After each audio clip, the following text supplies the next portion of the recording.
Talk Cannabis Club. We are here again today doing cannabis history part 2, 90s to now. Where did we left off last time? A little bit around the 80s. In the 90s, that's really when it started to kick off with the legalization aspect and decriminalization. Mm-hmm. Biggest thing for everyone that everyone remembers, 1996, California was the first state to legalize it medicinally. Mm-hmm. Correct, yeah. And that was a big movement. Huge pivot going from the 80s with the war on drugs, you know, and how hard the Reagan administration was targeting it, you know. Mass fields being burnt and all that shit. Yeah, it put a huge load on the movement trying to, you know, get it passed and move it along. Yeah. The biggest things. That, I mean, like with it being like 96 too, that's like the Prop 215. Yep. And that made everything like the wave before kind of die down because the whole black market was pretty much built around the Emerald Triangle in California. So for them to be the first person to come forward with like a legal medical program definitely paved the way as far as the legalization route to what it is today. And it's like, of course, they're going to be the ones, right? Because they're right next to the Mecca. Yo. Hell yeah, California. West Coast, best coast, like we heard it this time. Yeah. Setting that example, man, for sure. California being the first, you know what I mean? Creating the echo chambers for like states like California, you know, Washington, Alaska, and then further creating more bills and more opportunities for them to build on top of that during the 90s, you know. With that legalization opened up more research, right?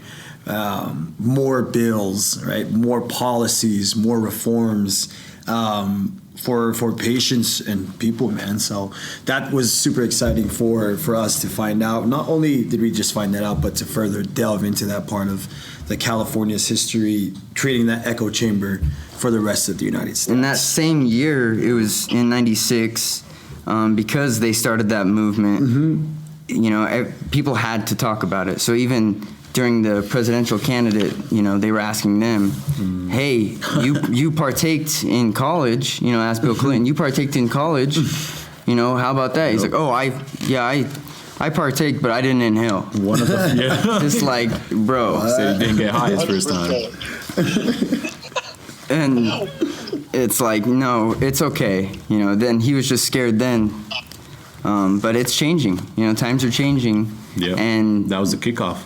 Soon enough, we'll have a president, you know, if it's not this next one, it'll be the next one. They'll say, hey, I'm an open cannabis user, and I'm running for president. Yep. Right.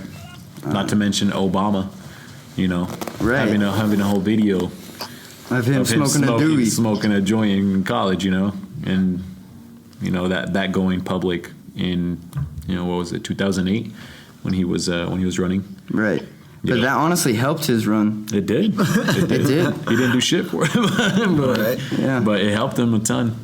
And it's crazy too, because in opposite to that, you had programs that started to become more prominent, right? You got the DARE program. You have the DEA now, right? Yeah. You have the Narcotics Bureau. You have all these programs now that are like, oh yeah, well, you want to go legal, then we're gonna come down 10 times harder, right?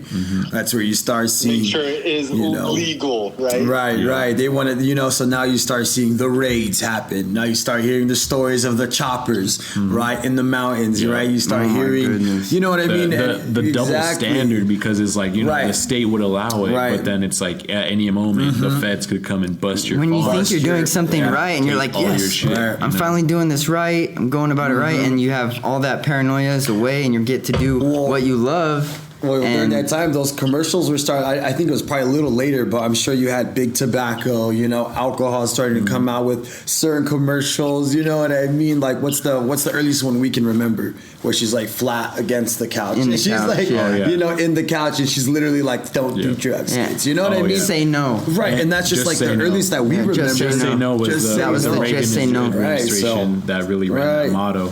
So there you And go. There was You the have other an commercial with the opposite, dog right? talking to her, and he's like, "You're not the same when you're high." Exactly. Or above the influence. Stay Right. above the influence. That was See, a big one. that arrow. You see that all the time. The Yup. little white arrow, the pointed arrows pointing up all the time, right? So you see that comparison, and you're like, "Holy crap!" For them to fight this hard in opposition to fight that hard just as much. And now you're seeing, teach your kids. Right. Hey, make sure you're educating your kids about this stuff. Conversation, right? Oh yeah, you're And seeing it's like- billboards. yeah, You're seeing yeah, billboards billboards saying that. if you're smoking, don't drive. Parental advisory, or whatever. Exactly. Well, and Or it talk gets- to your children exactly. about marijuana. Being that open about it, honestly, it's a huge leap. And obviously, it's been 20 plus years. Yeah. But still, who would have thought? Who would have thought that we're at this level right now? It's insane. I mean, just 10 years ago, I couldn't imagine working in the cannabis industry. Right. And here I am real. in Utah. I imagined it in Colorado. Yeah, right. Moving 100%. to Colorado to be in the industry, but to be in my home state and do what I love and be in the industry that I want to be a part of, And I have to fucking it's move amazing. 300 miles. Right. Stay with my loved ones. Yup. Right. And it's one of the crazy notions that just came across my head, like you said too, being around cannabis and that stigma. Having California be that first state not only to pass it in '96 with their Prop 215, also known as the Compassionate Use Act, but the fact that you had to go to a doctor. So now you have the educational system chiming in on it, right? Now you have doctors like, oh gosh, I have to learn about this. I have to know about this, right? I'm prescribing this. So you know that it's been around for a long time, you know what I mean? So it just can't be ignored, So that's the beauty of it, of seeing these patients and the hippies, you They're know what loud. I mean? They're loud. Protests, to And get their, we can't their be medicine, ignored. And it's exciting to see, and then you fast forward to 1998 with the Hemp Farming Act, which allowed a lot of farmers and businesses to cultivate like CBD, and then people to build on top of that, right? Okay, cool. You let us have CBD, that's fine. We're gonna build on CBD. What can we do to keep finding opportunities now? CBD, CBN. Now you have type 1, type 2, type 3 cultivars, right? Chemovars, right? Anyways.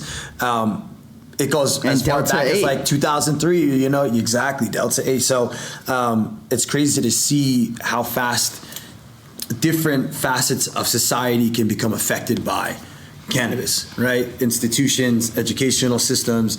You have programs now being against it. You have us being influenced as kids through the DARE program constantly in elementary, right? We had assemblies. I don't know about you guys, them throwing shirts to us. It was weird. Yeah. It was almost like, you know what I'm saying? It was weird. Yeah. You know what I mean? I was like, damn, looking back, at I'm the like, time, holy we're crap. all about it Because then I'm as judging so kids. many people that I know in my psyche from this, but that's another conversation. But anyways, the history of it, because after you see it in California, I'm sure many states were like still like thumbs down, no, you know what I mean? Right. So I can't speak on all the other states, but California, thank you. You know what I mean? Yo, shout out Cali. Shout out Cali. We already know. We will be there soon. Soon enough. Yes, sir. Not soon enough, but we'll be there for the Emerald Cup. Stay tuned for content about that. But yeah, the 90s, and then that was really it. 96, it was really the tail end of the 90s was the biggest boom because of the Reagan administration having such a load on the movement. And then in the 2000, another big movement for decriminalization. Do you know how many states were legalized by the year 2000? No, like 5, Let's figure 6. It probably wasn't that many. States. I thought I saw it here and I'll there. have to look into that too I'll myself. figure it out right now. Yeah, but I mean, it wasn't really I'm up not too until. sure about that, but I know that Cali went recreational in 2016. Right. Yeah, Colorado was So I the guess, first some one to go perspective, recreational. So like, Yeah, recreational in Yeah. 2016. But that's Yeah. because they didn't need recreational. Like let's be honest, they're medicinal, probably like 70% of it was recreational because it was like, oh, my eye hurts. Here you go. It was so easy to get a card, and going not to only a that doctor. too, but with anybody being able to sell, right? Like, like a dispensary or pharmacy. I stubbed my toe. Take Here's an ounce. anything, right? Like, Yeah. you could show up with your boys and 6 packs, and it's like, here you guys go, and then you get paid for it, and that's that, Yep. So they didn't need recreational, like you guys said, necessarily early on. Very true. And I mean, that's where the term, like, oh, I got that medical, it comes from, really, is that, since Cali went medical first, and, when you think about it, medical grade is the best grade. It's the most sterile, it's the most, in a certain sense, potent, it's the most helpful. And, that's why for recreation and also medicinally, it went really hard on the medicinal side. And, it started just spreading that medical is the way to go. And that was the way and I feel like that was the only way like legislative, the government bodies were able to still maintain proper use of cannabis and the word medical at the same time. You know what I mean? Marijuana, right? People still trying to wordage is so interesting too. But Let's face it, it's just control. For sure. Like 100, how they can control it, what's the best way we can control this? Either slow it down or whatever. Well, they had to, yeah. But yeah, by 2000, it says only 8 states were legalized for medical use. No recreation, just medical. California in 96, Alaska in 1998, Oregon in 1998, Washington in 1998, Maine in 1999, Hawaii in 2000, Colorado in 2000, and Nevada in 2000. Damn. So those are the biggest ones today. And it's crazy. If you look at today's industries, Those are the biggest ones today. Yeah. It says right here that in 2000, Nevada became the first state to legalize cannabis for medical use through the legislative process. that's amazing. Rather than a ballot initiative, other states such as Maine and Rhode Island also enacted medical cannabis laws during this decade as well. So Maine is The craziest thing Maine is is awesome Maine. because Boston is like All the way on the East Coast. East Yeah. Coast. Little tiny, you know what I'm saying? Exactly, dude. And it's just like for them to really take that initiative, and it's just like, what? Like Maine? Not even New York, not even all these other places that could potentially, Have a big industry. Even Florida, such a good growing opportunity down there, with the Right. with the weather and the climate. It was Maine. Maine that fucking decided to go medical, which is crazy. And now, Maine is, it has some of the most reputable cannabis schools, Maine in California. You got Oaksterdam in California. I forgot what Maine's basically cannabis college is, but those are some of the most prominent ones. I went to University of Rhode Island. Let's go.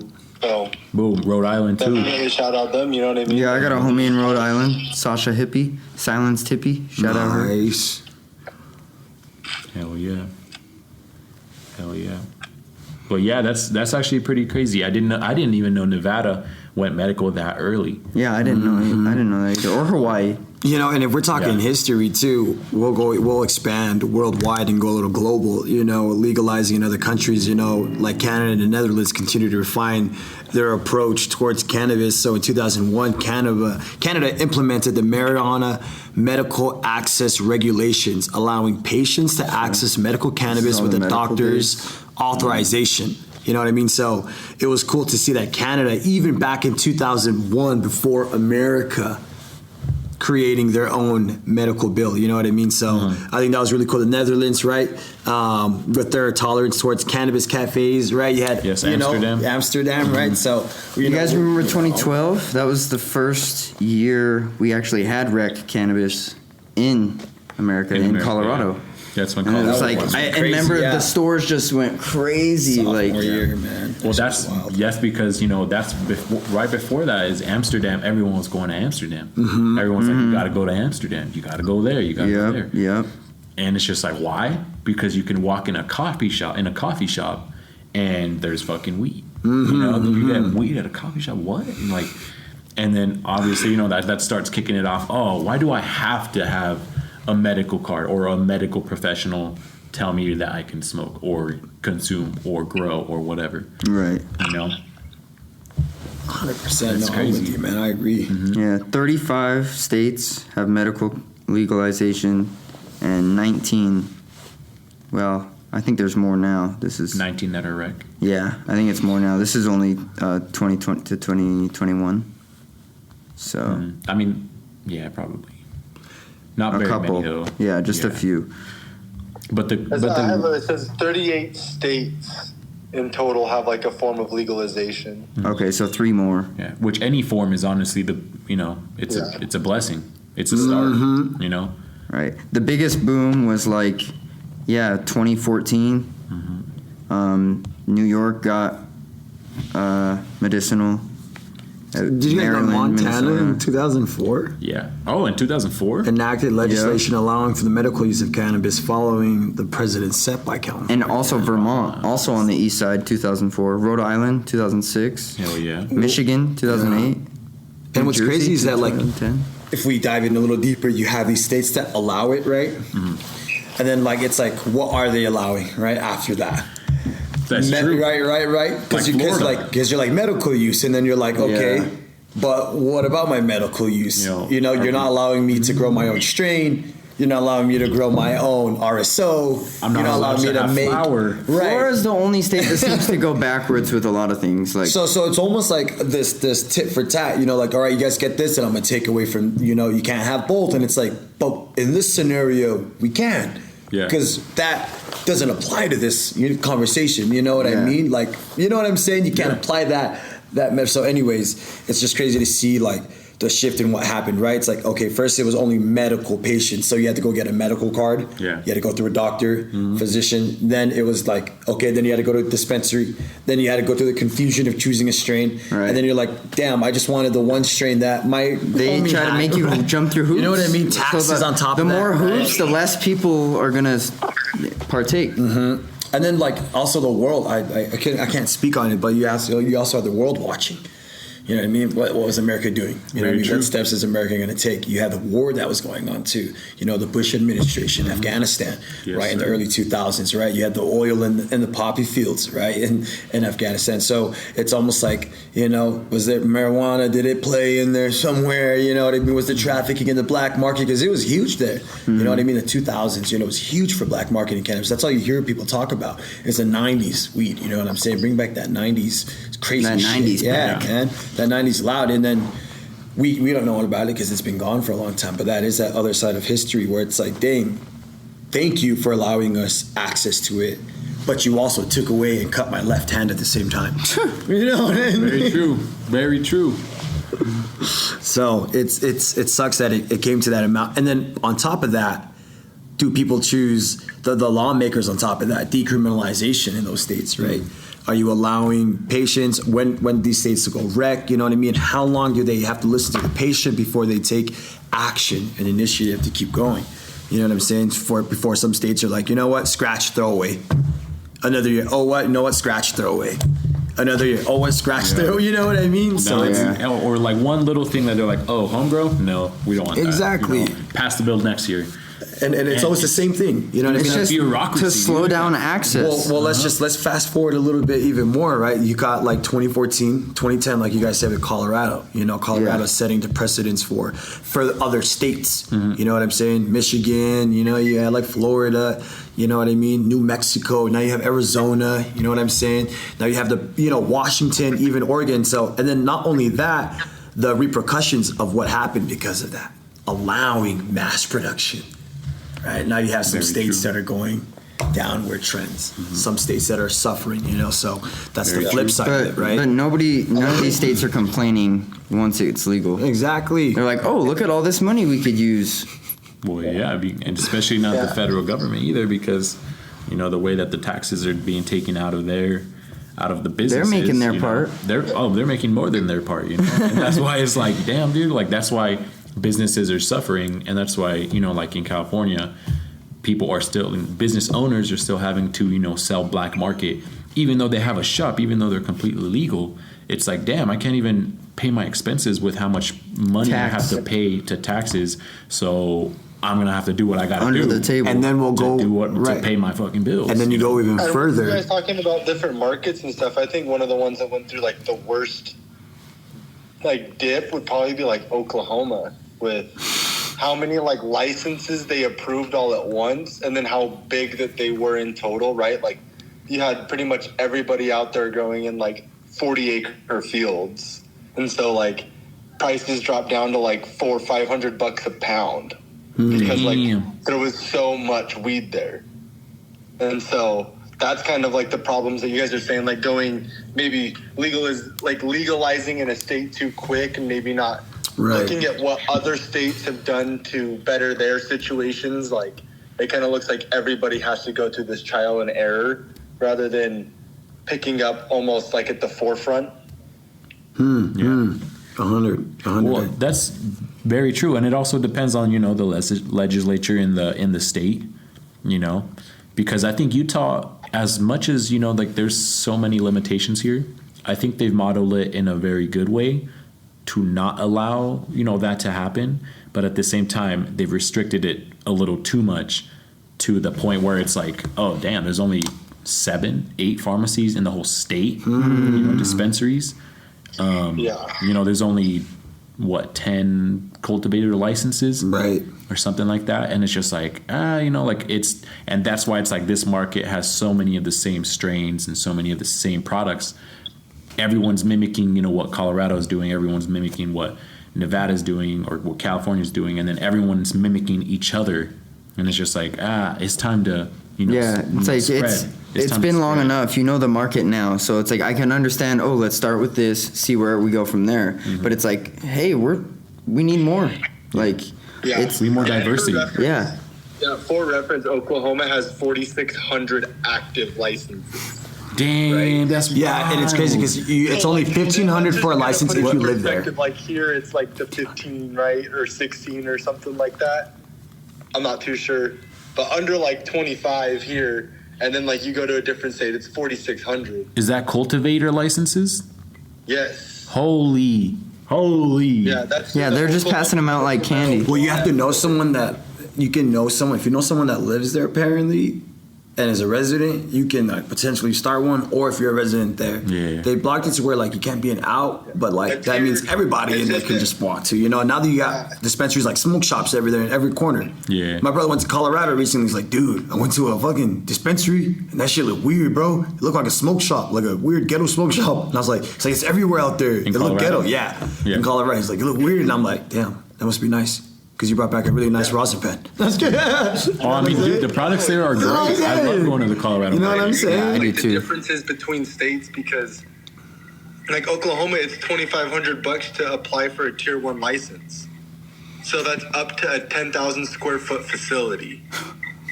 That's cheap, bro. Size. That's cheap. That's way cheap. That's why Trippy Red came the fuck up. So that's up. why there's 4,600 licenses, because it's not that much to necessarily follow that guideline. And then you have this big legal grow, and so you're getting rid of a lot of maybe anxiety and stuff that you would feel doing it illegally. So that's a huge difference to what we have here in Utah, right? Way different. And I'll go on another tangent here. When these specific patients legalized for medical use, you only had varying amount of qualifying conditions, right? Very true. That would allow you to obtain a medical card. Mm-hmm. For here? For California in the beginning, right? Which was vomiting, nausea, nausea or chronic pain. And it was interesting to see that, because a lot of other qualifying conditions that we see now weren't so prevalent back then. You know what I'm saying? In terms of they didn't acknowledge it. You know what I'm saying? And then those, I'm sure it didn't take long though before they were okay, we'll allow you if you have a stomach ache. Because that allowed them to start experimenting and to actually start researching. Yes. Like the cataracts thing. You know, everyone would use that as, It'd kind of be excuse. like an excuse, or like they'd use it as humor, but it's just like oh, I have glaucoma. Glaucoma, yo, exactly. It's like, but that was an actual thing. An actual thing, yeah. For some people, like it would help reduce that swelling in their eyes, you know? Yeah, like you said, it was chronic pain, multiple sclerosis, and chemotherapy-induced nausea and vomiting. Yeah, you had to be on those were like, so those four that's crazy. were the critical... And like that's what it was here too. Saying? I mean, for the first it's always been chronic pain. It's been nausea and people that are on terminal illness, right? But now, because of those qualifying conditions, those were the framework that helped other conditions come into play. Epilepsy, PTSD, epilepsy, that was seizures, a big one. That was right? A big one, you had that one patient in Colorado, Charlotte's. I'm going to just call it Charlotte's Web because it was the one strain of CBD that proved to Dr. Sanjay Gupta, who went on CNN and was like, cannabis is evil, cannabis is crazy, cannabis is this, and literally had to go to the little girl that was using CBD as, to calm down her seizure. And he would see that she would go from this many to this many, and it was so drastic for him to change his opinion on it. There is viability to this. It does work. I cannot say there needs more evidence, but there does need to be more evidence. But it's evident here that it does have. When I was super young, my own grandmother was using it when she was on chemotherapy. I didn't know anything about it until later down the year. I was like, oh, that's what that smell was. You know what I mean? But yeah, when she was on chemo for her breast cancer, she was using cannabis, and I'm sure it helped her. Oh, it 100% did. Well, it's like I've seen it firsthand. Yeah. Trials started to happen. You started seeing governments, and you started seeing healthcare institutions offering, hey man, this, if it works, we'll do. So you have people that are like, yeah, I use it. Let me show you this works as a patient, as a body of study. You know what I mean? Let me show you that it works on me. And the biggest thing is to see it on kids, like you were saying. You're like, wow. Or like, we've talked about it earlier on the podcast, but that guy that had Parkinson's and integration the video, into health, and he takes it, and you can see within, I think it's 15, 20 minutes or something, that he just starts calming down his convulsions and twitches. Yeah, that video is crazy. It's just gone all over YouTube, man. You've seen. Yeah, I saw it when it first came out. Yeah, like 10 years ago. It was crazy, dude. Like it's a miracle. It's a miracle medicine, just like it's always been for centuries, for millennia. Yeah, really. Like, and the crazy thing about it too is that it's always been unaccepted as a medicine, even though prior to the 1900s it was accepted as medicine, right? But then when you really think about it, propaganda and all that stuff, that too. And then when you really think about it, the black market was the one that everyone that was involved in the black market, from consumer to grower to seller, all that was involved with the research that has been done up until this point. Yeah. Up until this point. We have been the researchers. We have been the experiments. As we can call ourselves guinea pigs, if anything. Because seriously, there's been times where it's like, yo, my back hurt, but it don't hurt when I'm high as hell, right. Stuff like that. I don't know the science behind it, but I know when I puff on this little green plant right here and I light it up, I feel good. I don't stress out. You know? I'm not stressed like I usually am, or something like that. I don't want to punch my mom in the face. I don't want to.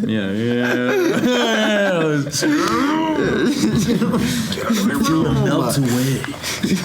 No, one big thing I do want to bring up too is, from the 90s carrying onwards, is the increase in cultivators and the increase in the care that growing started seeing. You started seeing way more people be like, oh wow, so I can grow this legally.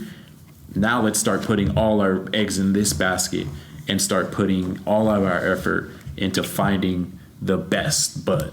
Like that Cat Williams stand-up. It's like, he's like, Pimp Chronicles. He's like, the Pimp Chronicles. Shout out Cat Williams saying, yo, these plugs are just, they're always excited about this new strain that's just way better than the one they had last time. And it's like, you know what? Yes, because cultivators were like, wow, this, say this. I got that this depth. Haze, right? This haze was amazing, but this depth right here, this depth. You smoke. He said death. I don't want to die. He said not death. Deaf. You smoke this, you can't hear shit. Yo.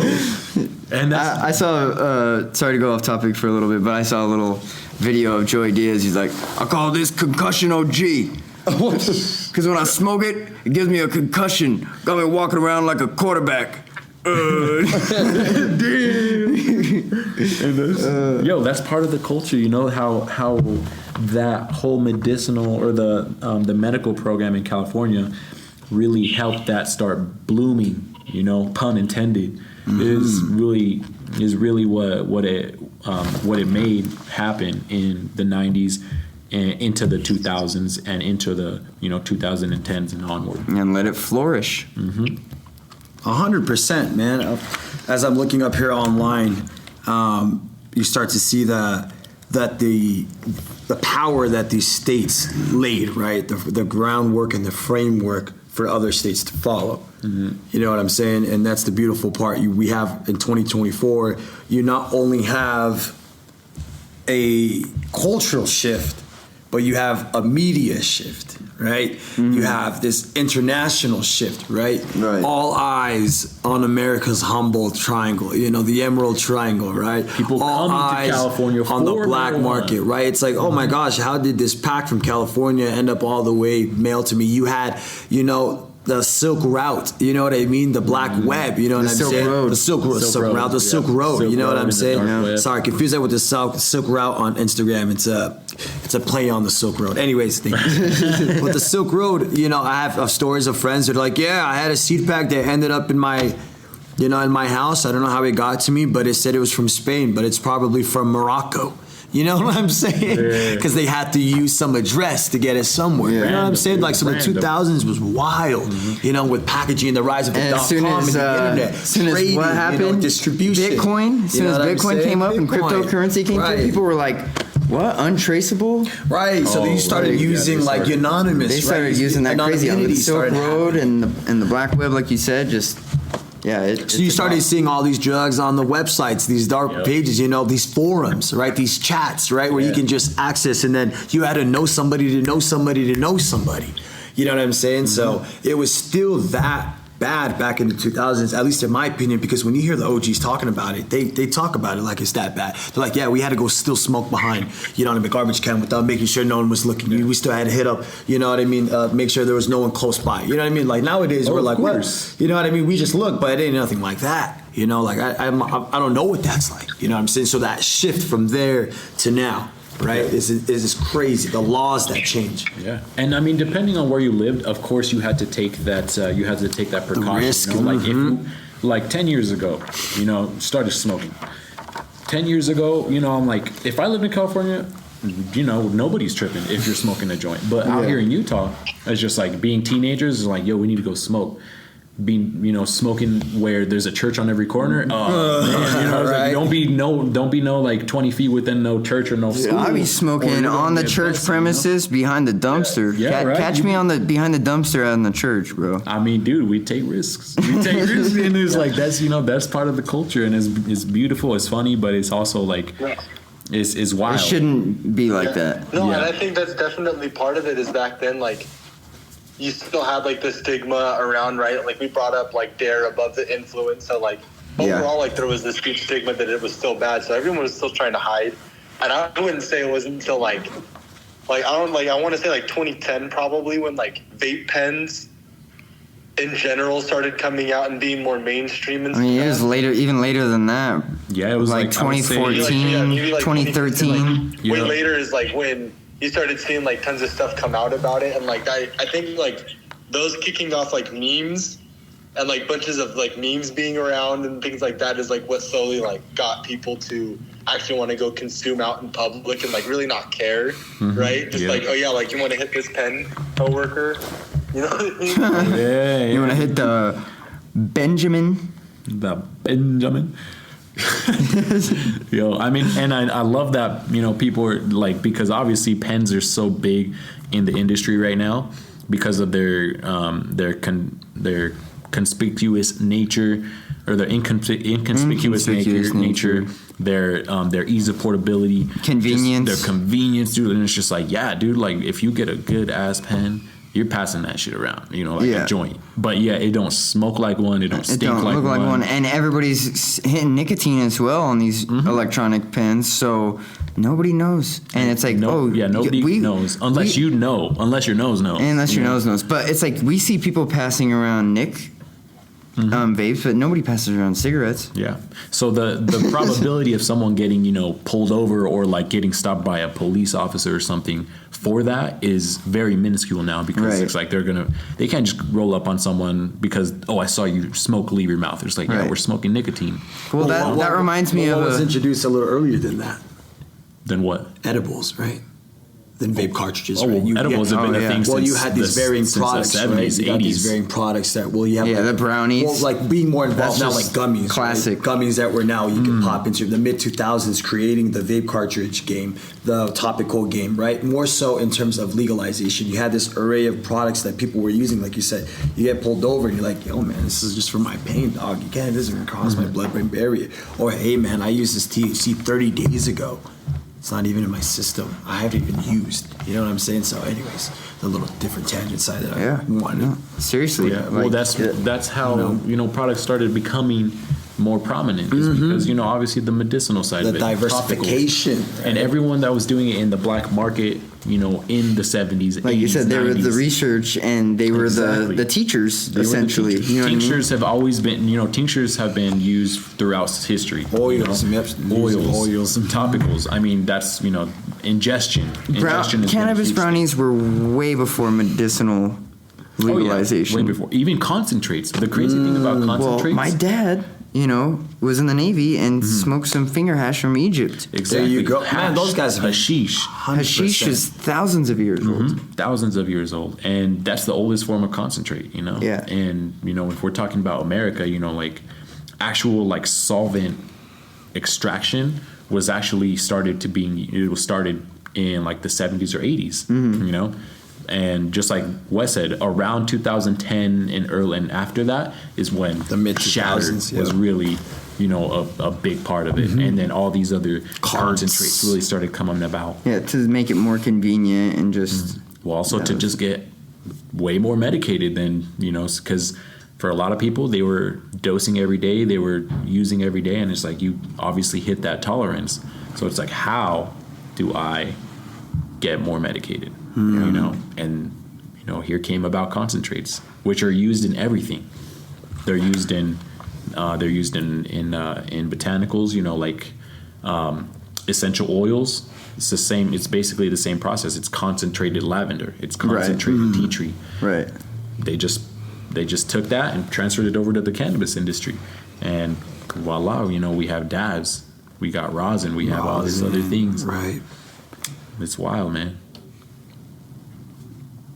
Yeah, it's gone crazy. From the last 20 years too, right? It's like gone faster in the last 20 years than it did from like the last 20 years before that. 20 years before the last 50 before that. Yeah.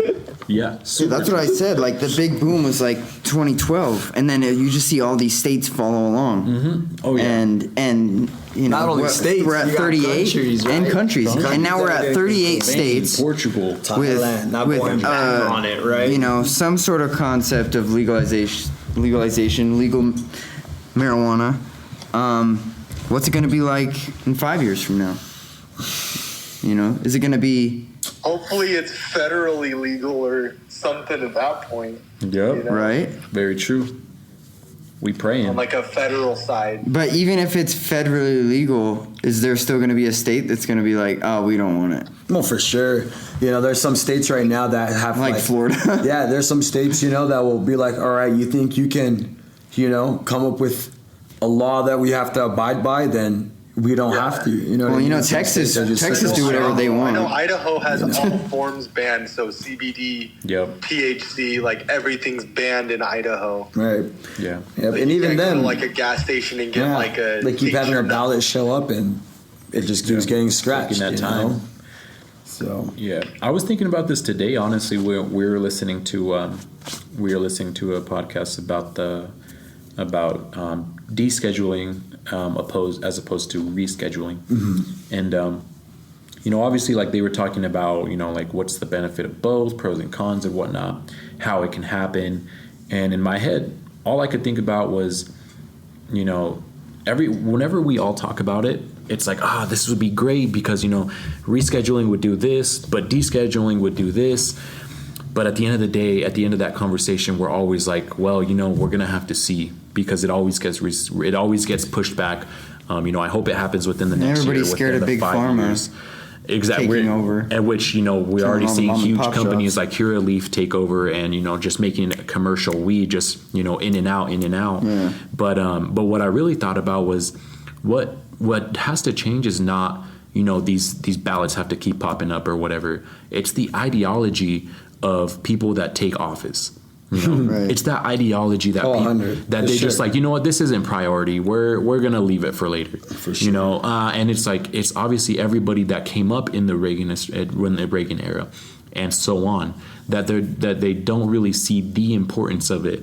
They don't want to admit it, but they still have a bad thought. Very of true. Cannabis. Very What I true. mean? And they're like, own- all the science is saying this is good, but they're kind of neglectful and ignorant, and they're just like, but my grandpa said that makes you retarded, and like it helps him sleep, makes you though. He said it helps him lazy, sleep. and it's just like they still have these preconceived notions that are negative about it because of everything from before. All these people bullshitting you, essentially trying to slow down. You know what I mean? Where you should. Most of the people that are against cannabis, guess what? Have never fucking tried it. Very true. Very true. You know what I mean? If they did try it, maybe it's not for them. But they're like, it's okay. They're not like, oh, it's horrible and all this. Like, no. If you're saying that, you've never tried it. Very true. I love that you said that, because honestly, in this book, here in this little spot saying debunking misconceptions of cannabis and users, the largest misconception is rooted in the negative stereotype of the stoner culture. The reality is a much broader and inclusive demographic, which is very true, because like you're saying, people that are in the legislature. Oh shit! He went off. We will be back with Wes. Little technical difficulties with our CEO, but no, like I was saying, or like you were saying, people who are in office, people who are in office and have that power to like look over or to even hear us, hear what we have to say, are just people who look at cannabis culture as stoner culture, which is what they experienced in high school back in the 80s, back in the 70s, back in the 90s.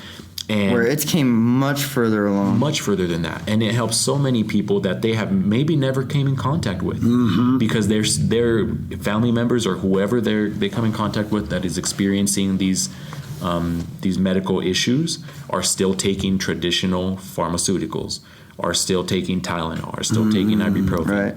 They're doing all these things that society has told them to do. Deems them as okay. As okay, because the FDA says they're fine or whatever. Right. But in reality, I forgot where I heard this, but the FDA is going to approve everything that doesn't kill you in that exact moment.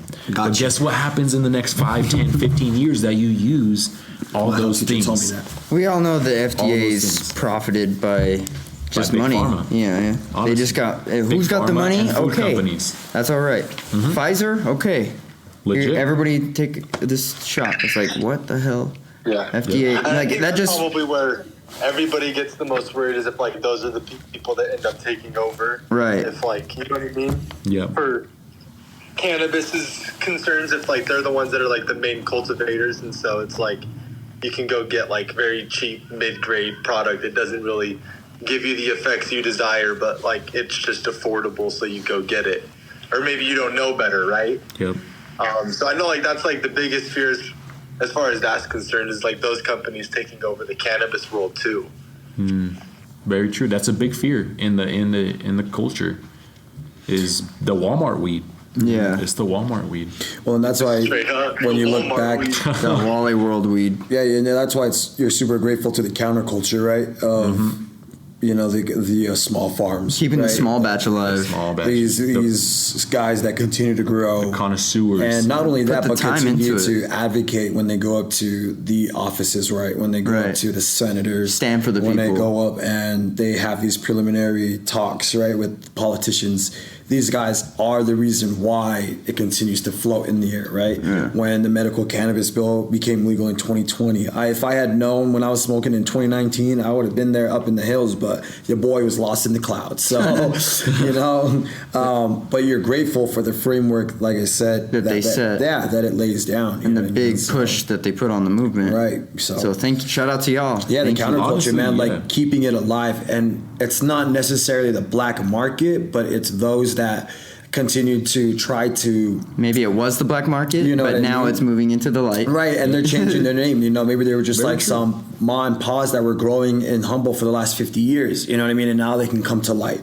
Now they can finally sell what they've been wanting to grow. They can Times are finally changing, man. distribute, So now you have sales and distribution. You have dispensaries that are being built. You know what I mean? And then you have it leading to the conversation now, the fear of where those dispensaries go, right? Being bought out, these local farmers that are being pushed out by big farmers, right? Being bought out by big pharma. And not only that, the lobbyist groups that are going against cannabis, right? You have big tobacco, right? You have alcohol, right? You have the paper, you have the wood industry. Not only that, you also have the hemp. You have all these different sectors that are looking at cannabis, and they're wondering, is this going to be something that we can compete with, right? Is this going to be a building block for our society? And that's why it's still 100 years later, still an uphill battle. Yep. You know what I mean? Because it's one of the most profitable cash crops. But If like didn't you were know saying, that. people are scared, and people in power are scared. So that's the biggest thing is to take away from this is do your part and don't be scared to talk about cannabis. Right. Well, and understanding the groundworks that this was built on first, right? Understanding where it came from was People that are scared aren't going to want to know about that. So you got to get away from that fear to even understand. Right. Well, first off, beginning. being scared is that's going to be a thing. That's right. It's cannabis, right?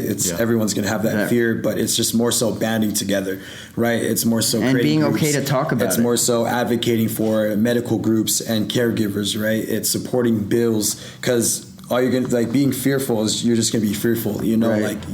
this is for your sake of medicine, and this is a stride, this is a time to be part of that historical and history moment, you know what I mean? So We're deep in it. yeah, But even if we're it's at the not for forefront. you and you're not, yeah. say a part of the culture, Right. you can be like, if you hear somebody talk about it in a conversation and, they're talking shit on you, can be like, hey, cannabis isn't that bad.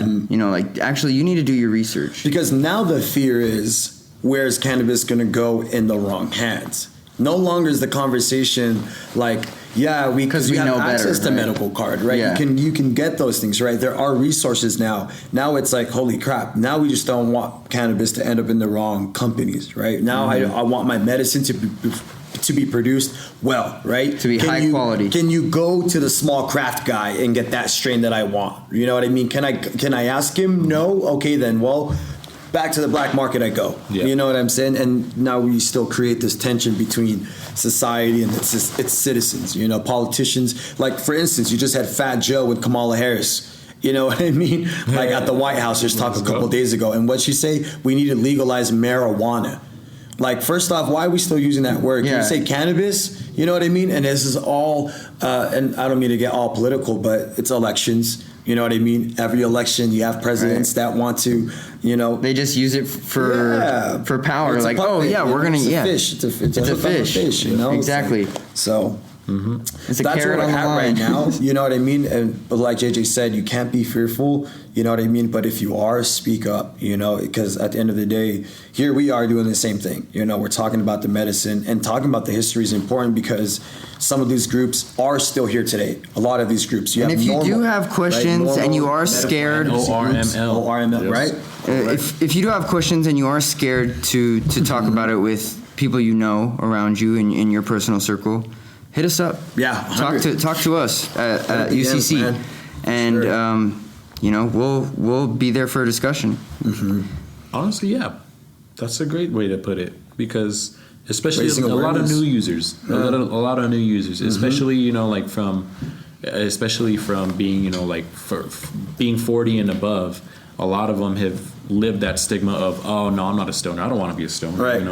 Right. But now it's like, obviously we're all, you start, as you get older, you start feeling the punches of life. You start feeling your body start to deteriorate. My knees are hurting. And it's like, well, guess what? You don't have to be a stoner. That's why there's so many things that are happening right now that you don't have to get as high as you can every time you consume. Well, I mean, And let's go back, huge, relate it to alcohol again. Like, do you get plastered every time you drink? Mm-hmm, exactly. Do you get totally shit-faced? Like, no, I have one beer. And the funny thing about that too is that Maybe two. like when we're three. No. where we're putting it toward, when we're comparing it to alcohol and the alcohol industry, when you barely turn 21, what's the thing that you do? You go to a bar, you get fucked up. And guess what? You do that once or twice, or maybe some people do it a ton of times. But when you're able to do it, you kind of learn your lesson pretty quick. When you're able to do it, you take advantage of it and you go full throttle. But then once you grow older, you either stop doing it altogether or you slow down. And I'll drink a beer, I'll drink some wine. And that's the same thing that happens in cannabis. For me, it was even before 21, before I could get alcohol legally. Like, Exactly. I was partying way hard when I was 18. So when I turned 21, I didn't go hit the bar like you said, because I was already at that stage where, like, man, I already got way fucked up. Like, well, I don't really want to go to the bar. Exactly. And the same thing happens with cannabis. When people start using it for the very first time, a lot of people are like, they're moderate about it, but a lot of other people, they're like, I love this. I'm going to smoke every day. I'm going to take Eddies. I'm going to go. I'm going to see what it feels like when I have 400 milligrams. Exactly. I want to see how it feels like to be sky fucking high. And then you start, you do that for whether a year, 2 years, 5 years, 10 years. But then you're like, yeah, that's not for me. And then you start noticing, okay, well, what happens when I take 2.5 milligrams? What happens when I take just one hit instead of smoking all day? You start to recognize your own reaction, right, and how it moves with your ECS dose system, all of that. And I think trying to always bring it back to how is the medicine, right, giving you your desired effect, or how is it affecting you, should be your goal as a patient or as a consumer, from that standpoint to see what that effect is, right? We do bring up what is the taste, what's the flavor, but ultimately everybody's using it as medicine. So are you getting the effect that you want out of your product? Right. Oh yeah. And that's where we're at, 2024. You know what I mean? You are a new user, you're new to the game. Like UCC said, man, we're here to talk about it, to create that conversation. Yep. To help change the narrative and change the stigma. I think before people are like, but does it make you lazy? Oh, people still ask that. Are you able to work? And you're like, oh wow, the conditioning, right? Mm-hmm. So that's where we're at, the unconditioning. Yo, what you were told, because I had to get rid of that. I had to see it for myself, right? Now I see both sides. Too much of anything is bad.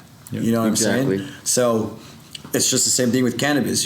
Some people can bite a chunk of an onion and some people cry. You know what I mean? It's not for everybody. It's not for everybody. So, and we have to remember, it's called weed for a reason. It's a plant, and the government and just higher powers have placed this plant to be some devil when in actuality it's just here, just like every other plant, just like the strawberry, just like the mango. In actuality, it's an angel. It's a blessing, but it just helps people relax and wake up at the same time, and the government doesn't want that. So little historical context. Whatever you want to get out of cannabis, you can get out of cannabis. Mm-hmm. And that's the most beautiful thing about it, is it's so versatile. Right. But just to wrap it up, guys, we appreciate you guys for listening. And to resume, man, we were just talking about cannabis and its history. We were just talking about advocacy groups, states, legalization, and we're not done yet. We still have some more, so please stay tuned for catch us next time, part 3. We're going to go more in tune with cannabis in entertainment. Mm-hmm. Yes, sir. Music, cannabis, movies. The music industry be going crazy. You already know. The stoner movies. That's exactly where we're going. All right. Tell them what it is, brother. Peace out, everyone. Hey. We love y'all. UCC, thank you so much. We out here. It's your boy Seth. This is JJ. This is Wes. This Javi.